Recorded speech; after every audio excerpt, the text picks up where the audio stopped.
Die mense is behoorlik aan die gons met betrekking tot Listeriose en al die nuus wat die rondte doen daaroor.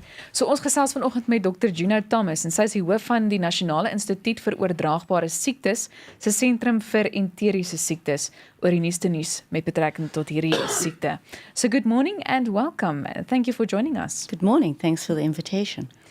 Let's start with the difference. There's a difference between the term Listeria and then Listeriose. So can we just start by explaining those two different concepts?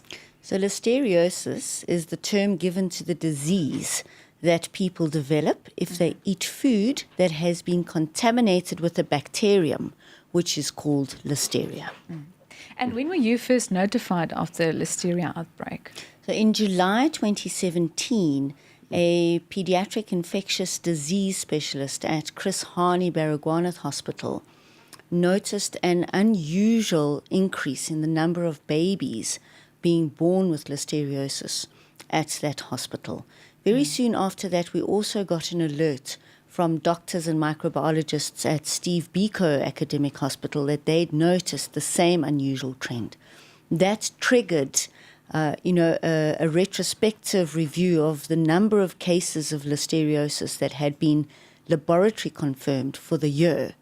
And then we prospectively followed up on new cases that were being diagnosed and very soon realized that there was a dramatic increase, particularly in Gauteng, but then slowly also in the Western Cape and KwaZulu-Natal. Then we were quite certain we were dealing with a national outbreak. And when is an outbreak like this classified as epidemic? Is there a specific amount of cases and deaths that have to be reported? So an outbreak refers to any unusual increase in the number of cases of whatever communicable disease you're dealing with in a set population of people in a specific geographic period over time. So what we did is looked back at the number of listeriosis cases that are typically laboratory diagnosed every year. And from 2013 to 2017, we noticed that there were on average 60 to 80 cases noticed a year. So in July, when we started looking at the numbers, and then during August when they started increasing, we noticed that we'd already overshot that yearly average that typically we'd seen since, sort of 4 years previously. So then it was fairly obvious that we were dealing with an outbreak. Where do you start such an investigation to find the source? So listeriosis outbreaks are notoriously difficult to investigate. And this is not only a challenge that we've experienced with this current outbreak, but in speaking with colleagues in the United States Centers for Disease Control, in the European Centers for Disease Control, in Institut Pasteur in France, colleagues in Public Health England in the UK, who've had a lot of experience in investigating such outbreaks. The issue is that Listeria can contaminate such a wide variety of food types and has caused outbreaks by contaminating such a wide variety, including meat and meat products, poultry, seafood, fresh and frozen vegetables and fruit and sprouts, and a variety of ready-to-eat type meals. So when you're faced with an outbreak, you have quite a daunting task because there's a huge menu of foods that can possibly be implicated. So you start to narrow down by taking food consumption histories of people who've been diagnosed with disease. But because the incubation period between eating the contaminated food and developing illness can be so broad, it can be up to 70 days. People need to remember with great accuracy what they've eaten in at least the month before getting ill. And if you ask, I can't remember everything I've eaten in the last month. And it may just have been one item of one food type that you ate, either at home, out of home, at friends, from restaurants, from shops. So you have to compare all of those food histories and try and find an unusual signal. What are more people eating that would be out of the ordinary for the rest of the population, for example?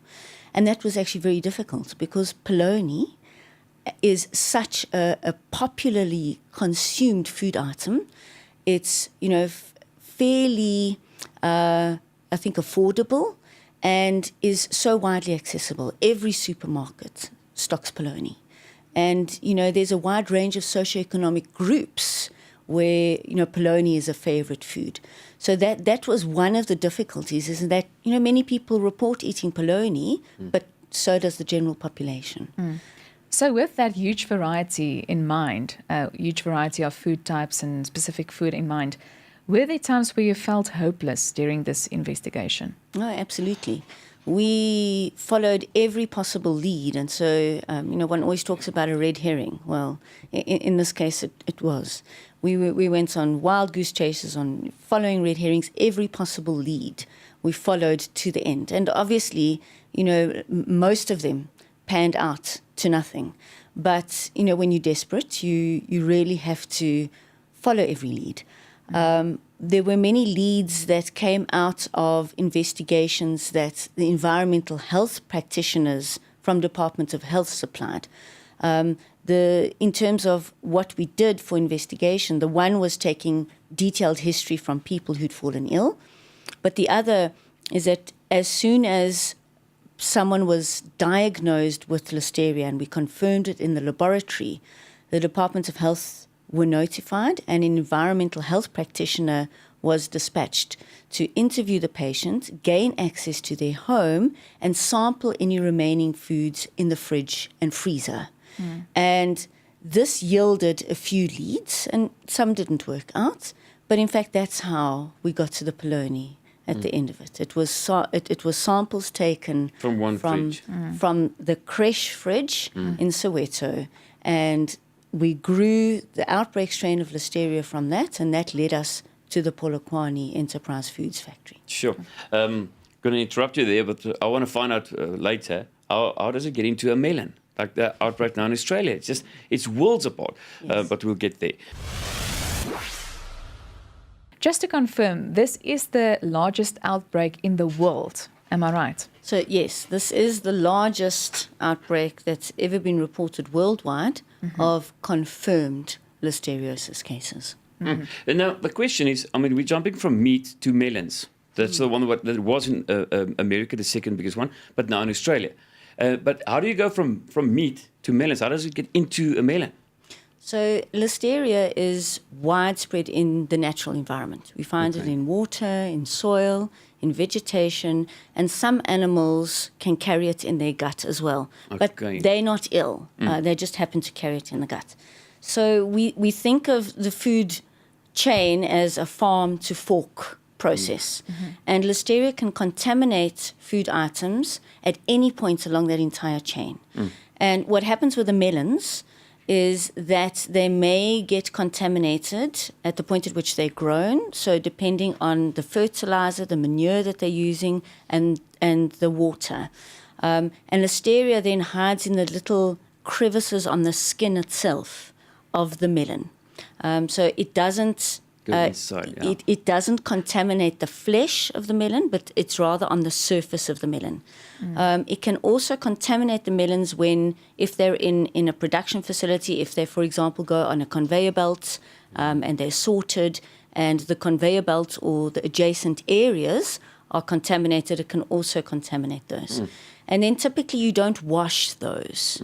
And then you cut them, and as you cut them, obviously you transfer the bacteria that are on the surface of the melon into the flesh of the melon. And then it's also on the knife, and then you can cross-contaminate other products. So this is the second outbreak associated with melons. As you mentioned, the first one was in the US, and now there's one in Australia. Let's just quickly take a look at the symptoms and also the precautions. So it's extremely important for the public to realize that most otherwise healthy people, even if they eat food that is known to be contaminated with Listeria, will not develop disease. And it's very likely in this outbreak that there were many thousands, if not a few million people, that ate contaminated cold meats and did not develop disease. Listeria targets people at high risk, and this includes, very importantly, pregnant women, very young babies under the age of a month, those aged over 65, and anyone with a weak immune system. And in our population, HIV has been a very important risk factor. But as has cancer, diabetes, and people with kidney and liver disease. In pregnant women, it's slightly different in that they often present with very mild symptoms. So they may just get a bit of a fever, a flu-like illness like joint aches and pains and tiredness, and sometimes a bit of diarrhea. So they may not feel that ill themselves and generally may not even go to a healthcare practitioner. But the bacterium enters the bloodstream and travels straight to the unborn baby.